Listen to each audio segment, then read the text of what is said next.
Ryan's office revenge. I knew something was wrong when I walked into the server room and smelled lavender essential oil instead of the usual mix of burning electronics and quiet desperation. That was my first clue. The second was seeing my whiteboard where I normally mapped out infrastructure protocols covered in Brooks' vision board, complete with magazine cutouts of yoga retreats, baby llamas, and some quote about manifesting digital abundance. I've been at this for 22 years. I've restored classified systems with nothing but a multimeter and Army Corps stubbornness. I've watched grown men cry during security breach meetings, but this was an omen. My name's Roger Murphy. Friends call me Tank. I'm 47, widowed, supporting 2 college kids and an aging father who thinks the internet is still optional. Rachel's a junior at University of Colorado studying pre-med. Tuition runs about $65,000 a year, and that's before books and lab fees. Dylan's a freshman at Colorado State in electrical engineering, following the family tradition, and I smoke exactly 1 cigarette a year, on Veterans Day next to the backup generator I personally rebuilt during that power grid failure in 2021. My late wife, Linda, always said I'd outlive the machines I fixed, but cancer took her before she could see me prove her wrong. 3 years now, and I still check the thermostat twice before bed, old habit from when she'd complain about being cold during chemo. Some routines you keep because letting go feels like losing her twice. I don't do office politics. I don't do motivational speeches. I just keep 13 defense data centers from going dark and taking national security with them. For 4 years, I've been the circuit breaker and digital prayers holding Titan Defense Solutions together. And for 4 years, I've been invisible until Golden Boy showed up. Chase Blackstone, 29, MBA from Wharton, more trust fund than technical knowledge, son of the CEO, wearer of $1,200 sneakers, and proud speaker of phrases like synergizing our cyber defense paradigm with blockchain solution. He strutted into headquarters on a Monday morning like he just invented computers. Brought his influencer girlfriend, Brooke, too. She introduced herself with, "I'm really into digital wellness and mindful leadership," which I'm pretty sure means she's allergic to actual work. The moment Chase was appointed VP of Operations, I knew my deployment was ending. The whispers started immediately. He's bringing fresh energy. She's got a real eye for modern security. Tanks to analog. I once rebuilt our routing firmware using a Raspberry Pi and 6 hours of Red Bull-fueled focus while hostile actors were hammering our firewalls. But yeah, let's trust the woman who thinks RAID is something you spray for bugs and believes cryptocurrency can heal our digital chakras. The worst part wasn't the meetings I used to attend where I was the quiet professional in the corner, competent, reliable, caffeinated. Now I wasn't even invited. My security clearance mysteriously got under review, my tickets got reassigned to contractors who didn't know a firewall from a garden fence. Brooke started holding mindful workflow alignment sessions in my old office, burning sage over the backup tapes like she was cleansing evil spirits. She posted TikToks from the server room, calling it her tech sanctuary while actual classified equipment hummed in the background. HR said it was fine because she wasn't technically accessing anything, just sharing positive energy with our digital infrastructure, and still, I held the line. When Chase asked me for a security assessment, I gave him a 62-page operational risk report with color-coded threat maps, vendor contract timelines, and a red flag section labeled CR Brinical. Do not grant unauthorized access to classified systems without proper authentication protocols. He replied with a thumbs-up emoji and a Slack message that said, "Thanks, bro. Looks thorough. Love the colors." I printed backup copies and stored them in my desk, my truck, and mailed one to my personal P.O. box. In the Army Corps, we called it redundancy planning. In civilian life, they call it paranoia. I call it Tuesday, by the way. If you've made it this far without clicking away, maybe consider hitting that subscribe button. Not just for me, but for every IT veteran eating lunch alone in the server room while keeping America's digital backbone running. It keeps the coffee flowing and these stories coming. Anyway, I knew the end was coming, so I got ready. First, I documented everything. I'm talking full network maps, security protocols, emergency procedures. I encrypted backups, flagged expiring contracts, printed hard copies of every vendor agreement, and uploaded my resignation letter to 3 separate secure drives. Not because I wanted to use it, but because I knew someone would force my hand. Then I did something Chase would never understand. I created a failsafe, not sabotage. That would violate everything I swore to protect when I took the oath, both military and civilian. Just a protocol. A system that recognized me as the architect. A system that, if misused, would slowly revoke access, degrade functionality, and trigger alert chains to vendors, legal, and eventually the board. Not out of malice, out of survival, because Titan Defense didn't just employ me, it ran on me. And the moment they forgot that, well, you don't pull the load-bearing beam and expect the building to stay up. The failsafe was buried deep in a security framework I'd written during a 72-hour lockdown when hostile actors were probing our defenses. It was designed as a dead man's switch. If the system detected unauthorized changes without proper authentication protocols, it would begin a systematic lockdown, not to destroy anything, but to protect classified data from incompetent handling. The legal foundation came from the 2019 Syrian generator incident. I was deployed with a joint task force when our backup power failed during a communications blackout. 12 good soldiers paid the price because someone cut corners on maintenance protocols.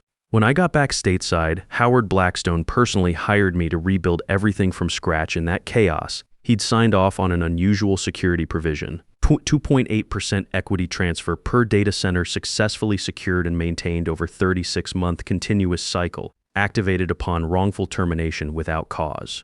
The company's general counsel witnessed it, filed it with corporate records, and I walked away with more than just a paycheck. Buried in legal jargon, hidden in emergency authorization paperwork, but ironclad, 13 data centers times 2.8% equals 36.4% controlling interest. I'd earned it, protected it, maintained it for years.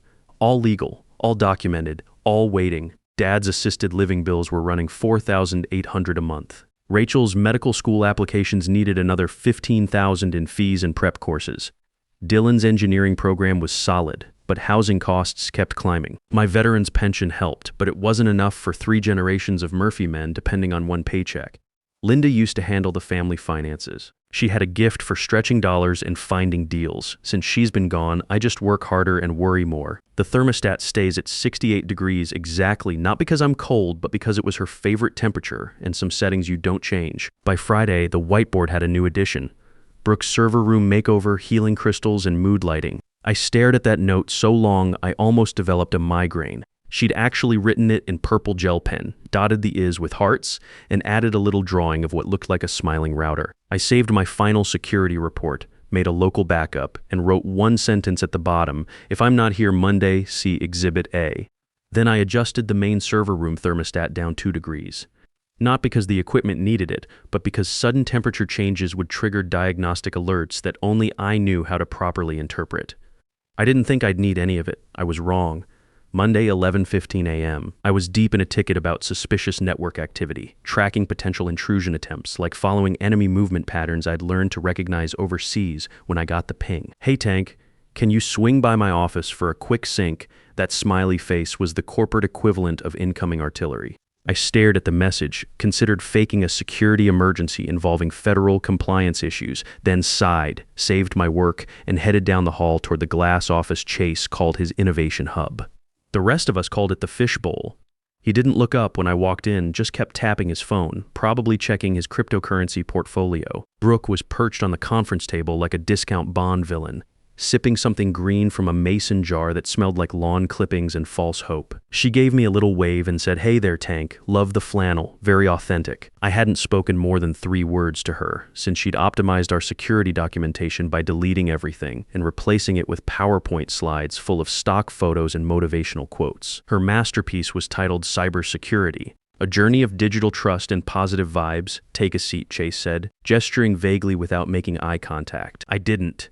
In the Army Corps, you stand when receiving orders, especially when you suspect they're bad ones. He finally looked up, grinning like someone who just discovered his trust fund had a trust fund. So after a lot of strategic thinking and forward-looking analysis, he began. The buzzwords were oozing out of him like a broken pipeline. We've decided to restructure operations a bit. He paused to sip his artisanal coffee. Brooke's got a real vision for this stuff, and we think her approach aligns more with where Titan is heading. You know, less military rigidity, more organic collaboration. Another pause for dramatic effect. Your methods are, well, you know, legacy? We need someone who understands that cybersecurity isn't just about firewalls and protocols anymore. It's about energy, intention, digital wellness, legacy. Like my experience came with cobwebs and a musty smell. Like the Syrian generator failure that taught me never to trust critical systems to people who don't understand the weight of failure. I kept my voice flat, the way I used to report equipment status during hostile fire. She's not even cleared for basic access. Brooke blinked, her false eyelashes fluttering like dying moths. Clearance? That's like a rewards program, right? Do we get points? Chase laughed, actually laughed. It's not really about paperwork anymore, Tank. Government bureaucracy, you know? It's It's about energy, and her energy is exactly what we need to revolutionize our approach. For a second, I didn't say anything. The numbness crept in slow and cold like hypothermia during a winter operation. I'd predicted this, prepared for it, documented it in triplicate. But hearing him say it so casually, like I was outdated equipment he was junking, made something in my chest tighten like an overloaded circuit. He kept going, momentum building like a system cascade failure. Anyway, today's your last day. Effective immediately. HR's got your transition package ready. No hard feelings, right? This is just business evolution, no hard feelings. I looked at Brooke. She was scrolling through her phone, probably planning her next digital wellness in the workplace TikTok. Her bio claimed she was a certified crystal healer and blockchain lifestyle coach, which apparently qualified her to manage defense-grade cybersecurity. I turned back to Chase. "You have no idea what you've just done," I said quietly, my voice carrying the kind of calm that comes right before controlled demolition. He smiled wider, clearly thinking I was bluffing or having some kind of middle-aged breakdown. "Come on, Tank. Don't make this awkward. Change is hard, I get it, but this is really for the best." I reached into my back pocket, pulled out my badge, the one that had gotten me through more secure facilities than this kid had probably ever heard of, and laid it on his desk like placing a flag on a coffin. Gentle, no drama, no raised voice. 45 minutes, I said. He frowned, his confidence flickering for the first time. "What? You have 45 minutes before everything goes dark." "Tell your father I said good luck," Brooke snorted, not looking up from her phone. "Wait, is that like metaphorical darkness? Because I'm really into shadow work lately." I didn't answer. I just turned and walked out, feeling the ambient temperature drop as the server room's automatic systems registered my departure and began their pre-programmed sequence. The office felt different as I walked through it one last time. Not heavier, lighter, like cutting dead weight from an overloaded circuit. HR tried to intercept me on the way out. Some kid in an ill-fitting suit offered me a packet labeled transition resources and started rattling off Cobra benefits information. I took the packet without breaking stride and dropped it in the trash by the elevator. The kid's mouth fell open like I'd just committed some corporate sin. Back at my desk, I unplugged my personal tablet, slipped it into my bag alongside the printed backup reports I'd been keeping for months. I didn't delete anything because nothing needed deleting. Every warning I'd given them was documented. Every alert I'd configured was armed. Every fuse was lit. By the time I hit the lobby, I was already getting texts, one from Tessa in payroll. "Can't access anything. Did you change permissions?" One from our European data center, vendor contract showing as voided. "What's happening? Please advise ASAP." Then a Slack from Chase himself, all pretense of corporate cool evaporating. Weird error on the admin dashboard. System asking for authentication I don't recognize. "You still around?" I turned off notifications and walked toward the parking garage. Wade, the night security guard pulling a double shift, barely glanced up as I passed his station. We'd shared enough late-night vending machine battles and microwave territory wars that words weren't necessary. He just nodded, one veteran to another, understanding something in my expression. "Stay safe, brother," he said quietly. "Always do," I replied. "Keep the lights on. No alarms, no badge confiscation ceremony, no awkward goodbye potluck." Just me walking out, calm and quiet, like I hadn't just activated the first domino in a sequence that would bring down everything Chase thought he understood about running a defense contractor. I pushed through the front doors into bright Colorado sunshine. Behind me, through the tinted glass, I caught a glimpse of Brooke hunched over the admin console, dragging interface elements around like Pinterest widgets while Chase paced behind her, phone pressed to his ear. Her coffee cup still said CEO of Good Vibes. She was toggling settings she didn't understand, rewriting security permissions like updating her Instagram bio. Somewhere deep in that network infrastructure, the system had just logged its first unauthorized change under her credentials. The countdown had begun. I didn't drive away immediately, just stood there breathing mountain air, the kind of deep breath that lives between relief and anticipation. I was technically unemployed but functionally free, and I wasn't done, not by a long shot. My phone buzzed. Text from Murphy O'Brien, our third-party backup vendor. They just revoked the primary license. That triggers Cascade Protocol in 6 hours. You still there? The license Murphy mentioned was a critical failsafe key designed to cascade through multiple security checkpoints. It was buried in a framework I'd written during a 72-hour lockdown when the CEO was overseas and hostile actors were probing our defenses. I'd warned them in January, March, June, and again in September. Revoke that license without proper staging protocols, and the system would start eating itself from the inside out like a feedback loop in an overloaded amplifier. I replied with a single emoji checkmark, then muted the thread. In my Silverado was an old tablet loaded with cached admin logs, offline disconnected, but still watching through cached mirrors I'd set up months ago. Perfectly legal diagnostic tools, nothing more. I powered it on and flicked through recent alerts. 2 minor errors already. Dallas node showing amber. Newark node cycling. Nothing catastrophic yet, just tremors. But the cascade was coming with the inevitability of a controlled demolition. Chase, meanwhile, was lighting up Slack like a victory parade. Screenshots were floating around of his message to the leadership channel. Cleaning house. Out with old school tech debt. In with new blood. Let's revolutionize this industry. Someone responded with a fire emoji. Bro, Tank was like the system whisperer. Came another reply from someone in marketing who'd probably never seen a server room. Chase responded. Nah, he was just stuck in the past. We've got Brooke now. Streamlined, intuitive, scalable. She's already identifying optimization opportunities he never saw. I almost laughed. This man thought throwing jargon at failing infrastructure was strategy. He thought a woman who filmed TikTok dances in server rooms could manage defense-grade cybersecurity for contracts worth more than some countries' GDP. But this wasn't about them anymore. This was about me. My code, my protocols, my logic. They were woven into the DNA of Titan Defense like load-bearing cables in a suspension bridge. I'd written security modules under fluorescent lights at 3 a.m. while Linda was asleep upstairs. I'd patched vulnerabilities while Brooke was probably deep in a kombucha coma, dreaming of her next wellness seminar. I didn't just maintain that system, I became it. And when you rip out the central processing unit without checking for backup circulation, you don't get a clean reboot. You get cascading failure and expensive silence. By the time I got home to my small apartment, chosen for proximity to base and budget friendliness for supporting 3 generations of Murphy men, another alert had appeared on the tablet. Missing endpoint tokens. Brooke probably deleted them during her interface optimization, thinking they were digital clutter disrupting the feng shui of her workspace. Chase probably high-fived her afterward and posted about it on LinkedIn. Let them celebrate. I heated up leftover chili, poured a beer, and opened a private console. One folder sat there untouched. Failsafe, to Murphy init, log status, armed latency mod passive. They hadn't disabled it. They didn't know it existed. The first real crack showed up in Portland at 23 a.m. their time. Tier 3 redundancy node hiccuped just long enough to trigger a false positive outage report. Brooke, in her infinite wisdom, had silenced those alerts earlier because they were disrupting her creative flow, her exact words according to a screenshot that mysteriously appeared in my Signal inbox from someone still inside the building. Do we need these red flashy things? They're really harshing my zen. Can we make them like soft blue instead? Blue is more calming. By sunrise, 6 dashboards were showing scrambled data. One ticketing system froze on a request for printer paper, displaying an endless loading animation. Engineers started communicating via email like it was 2003, asking each other if the internet was broken because internal chat systems were timing out. Slack became chaos. Brooke was posting GIFs of meditation bowls and typing messages like sending positive energy to our servers. They just need some digital love. Chase was frantically drafting an email titled Transparency and Transition.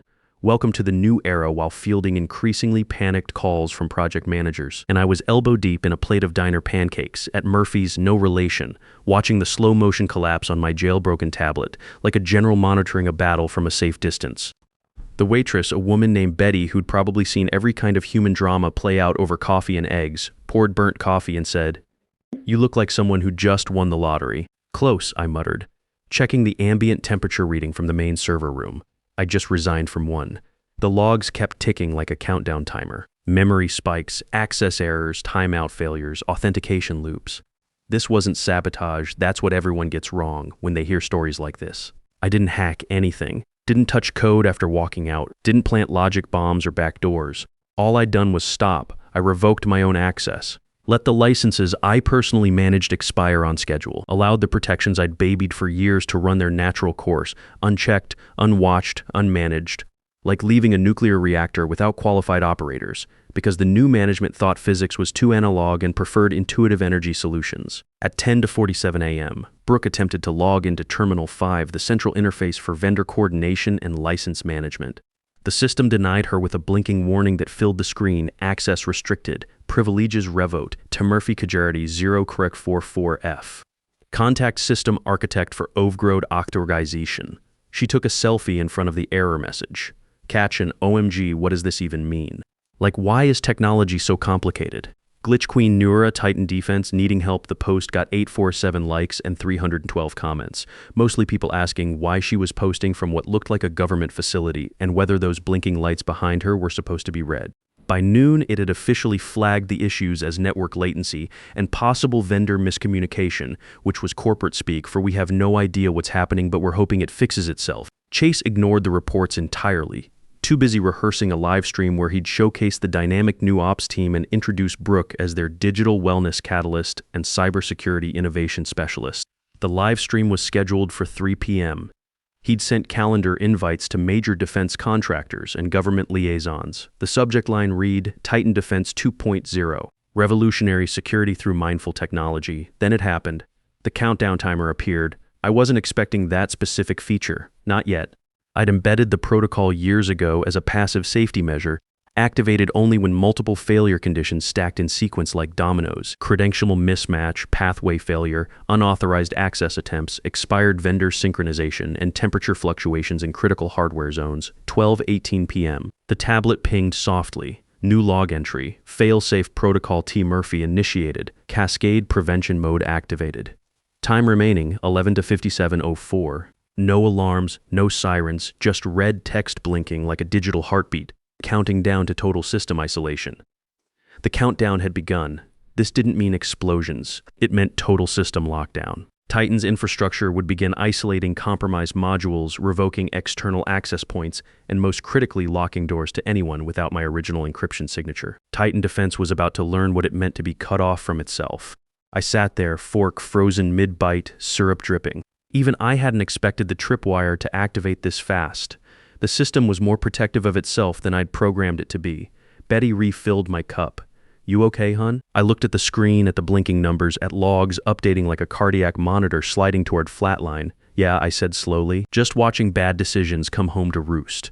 By 8:52 the next morning, Titan Defense Systems was in full crisis mode. Not the organized kind with clear leadership and decisive action. More like chickens with their heads cut off if the chickens were wearing designer hoodies and demanding quarterly growth projections while bleeding all over the boardroom. I had logs open on 3 devices now, the tablet, my laptop, and an old Android phone from my paranoid contractor days. Every terminal was screaming variations of the same thing: systems compromised, documentation missing, access denied, failovers failing to fail over. In London, a DevOps contractor sent a frantic email about critical handoff procedures for European defense contracts. His message, riddled with typos, said, "Need urgent credential tree for UK node authentication. All backup tokens invalid." Chase says, "Check shared drive. Nothing there." Tank not responding. Help. There was nothing to help with. I'd removed the last trace of that credential tree 6 months ago after seeing Chase grant Brooke administrative access like it was a VIP pass to a music festival. Meanwhile, at headquarters, Chase stood in the middle of the operations floor like a general who'd lost his map, insisting that a full system refresh would solve everything. Just reset the admin stack. He told someone over Zoom. We'll resync from Brooke's profile. She's got the new workflow paradigm documented in her vision board. Brooke, bless her caffeinated heart, posted a TikTok mid-crisis, spinning in the darkened server room while emergency lighting flickered behind her. Caption: when your data vibes are off but your outfit still slaps new aura, Titan Defense glitchy but cute server room fashion. Someone commented, "Why are all your systems down though? Are you guys getting hacked?" Another, "Is this a real company? This looks like a movie set." The post had 47,000 views and climbing. The Defense Department's social media monitoring team had probably flagged it by now. Internally, 12 dashboards were flatlined. Payroll couldn't access routing numbers. Marketing was still running ads for Chase's livestream reveal, now postponed indefinitely. The building's HVAC system was cycling erratically, making the server rooms too hot and the offices too cold. That's when my phone buzzed. Blocked number, but I knew who it was. I let it ring, ring die. He tried again. 3rd time I answered. Didn't speak, just breathed. Chase's voice came through, clipped, but trying for casual. "Hey Tank, quick thing. We're seeing some weird back-end stuff, and I was thinking, haha, maybe you could pop in real quick. Just for clarity, totally chill consultation. Name your rate." I hung up. The truth is, I hadn't wanted chaos. Despite everything, the disrespect, the dismissal, the way they tossed me aside like obsolete hardware, I never wanted Titan to burn. I'd built that system piece by piece, protected it like my own children, like Rachel and Dylan's future depended on it, which it did. But now it was a ghost ship, and they were steering blindfolded while live streaming the voyage, so I did something I hadn't planned. I opened a private browser tab, no cookies, no VPN, no trace, and sent one anonymous email. Subject: time-sensitive, systems access and legal exposure to. Titan Defense Systems Board of Directors, internal distribution list, per Internal Security Liability Clause, Section 7.4. Any compromise of infrastructure resulting from personnel changes not approved by original architect constitutes breach of contract and voids all indemnity protections. This clause was added following the 2019 Syrian incident. All architecture in question was constructed, maintained, and secured solely under T. Murphy clearance. Please refer to Internal Audit Chain, TDS TMB 09422 for compliance verification. ETA to critical system lockdown, less than 4 hours. You may still have time, you may not. I signed it TM closed browser deleted device profile, adjusted my thermostat to Linda's favorite setting, and sat breathing. Not triumphant, not vindicated, just tired of screaming into the void, filing reports no one read, patching holes no one saw, carrying weight no one understood. The board email hit like a defibrillator shock to a dying heart. Howard Blackstone touched down at Denver International just after 3 a.m., bypassed his usual entourage, and stormed through headquarters like a man walking into his own funeral. His personal laptop showed 13 red dots where green lights used to be. The master override displayed a single message: system designed by T. Murphy. Revocable upon misuse. Howard didn't scream, he just closed the laptop and said 2 words that froze the entire floor: find him. The email came at 3:17 a.m. No subject, no signature, just you're needed. 9 a.m. boardroom. I showed up at 8:58 a.m. No suit, no power tie, just boots, jeans, and yesterday's flannel. Hair finger-combed, face set like granite, the boardroom was full when I entered. Howard stood at the head, arms crossed. Chase sat 3 seats down, pale and jittery. Brooke was notably absent. Rumor was she'd triggered the fire suppression system and locked herself in a supply closet. Tank. Chase started, "Look, I think we should." "Sit down, Chase. Don't speak." Howard's voice could have cut steel. I stepped to the opposite end of the table. Pulled out my tablet, entered 4 characters, my original access code. On the wall display, 13 red dots blinked once, then turned green. One by one, like a city coming back to life after a blackout. "You never sabotaged anything," Howard said quietly. "No, sir, I just removed myself." He nodded slowly. "And you waited," I shrugged. "Systems run their course." Howard turned to his son. "You're not VP anymore, but Dad, you're done." Chase slumped like someone had unplugged his power supply. I didn't smile, just tapped the tablet once more and locked the screen. "Everything's stable, but I recommend auditing vendor contracts. Your consultant invalidated half of them trying to optimize the interface with mood ring technology." "Stay," Howard said. "We'll restructure everything around you, officially permanently." I reached into my bag one final time. Single sheet of paper, crisp and official. I slid it across the polished table. "This is your original contract," Howard said, squinting. "Addendum 12. From the 219 Syrian incident, emergency authorization clause, 0.28% equity transfer per data center successfully secured and maintained over 36-month continuous cycle. Activated upon wrongful termination without cause." His eyes widened. 13 centers times 2.8%, 36.4% controlling interest. All documented, all legal, all mine. The room went silent except for Chase making a sound like a deflating balloon. I looked at him one final time. "Your girlfriend's sweet, she'd do great in retail. Or wellness coaching." "Anything but cybersecurity." Howard stared at the contract, then at me. "Mr. Murphy, welcome to the executive board." I picked up my tablet, headed for the door. Outside, Brooke stood by her Tesla, mascara running. Chase paced beside her, phone pressed to his ear. "Just get me someone who knows what they're doing. This can't be legal." But it was, and I did. A company SUV pulled up. Mine now. As we drove away, I didn't look back. All 13 data centers were green. Rachel's medical school tuition was secure at $65,000 per year. Dylan's engineering program was covered. Dad's assisted living costs were handled. The thermostat in my new corner office would stay at exactly 68 degrees. Some settings you keep forever. Listen, I'm telling you this story not because I'm proud of what happened, but because it didn't have to happen at all. Every IT professional over 45 knows exactly how this feels. You've built the systems that keep things running, trained the people who replaced you, documented everything twice, and watched younger managers dismiss your experience as legacy thinking. Here's what they don't teach in business school. Competence isn't obsolete just because it's been around for a while. Experience isn't dead weight, and the person who built your foundation probably knows a few things about keeping it from cracking. Stay sharp out there, keep your documentation current. And remember, in a world full of Chases and Brooks, be the person who actually knows where the power switch is. Thanks for listening.